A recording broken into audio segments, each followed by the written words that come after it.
Welcome to the Genius Factory. Enjoy the video. You begin by preparing the workspace. Open System Preferences and go straight to Mission Control so you can set behavior. Choose a hotkey, F3 or Control Up, and enable the 3 or 4 finger swipe on the trackpad.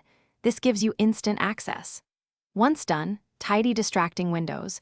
Put only the apps you'll use into separate spaces.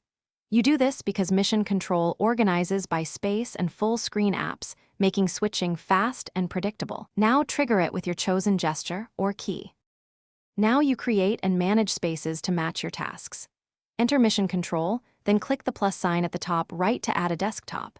Repeat for each workflow you need. Drag windows up into a space to move them, and group related apps together so context stays intact. Assign an app to a specific desktop by right-clicking its dock icon and choosing options right arrow this desktop. This ensures each time you open it, you return to the correct space. Make sure to test switching with Control Left and Control Right. Finish by practicing quick navigation. Use Control Left or Control Right to move between spaces, and press Escape to exit Mission Control quickly. Remove any empty desktops by hovering over them and clicking the X. This keeps the top bar clean. If you need to finalize layout, rearrange desktops by dragging their thumbnails. Troubleshooting tip: if gestures or hotkeys stop working, toggle Mission Control and trackpad options off and on. Sign out or reboot.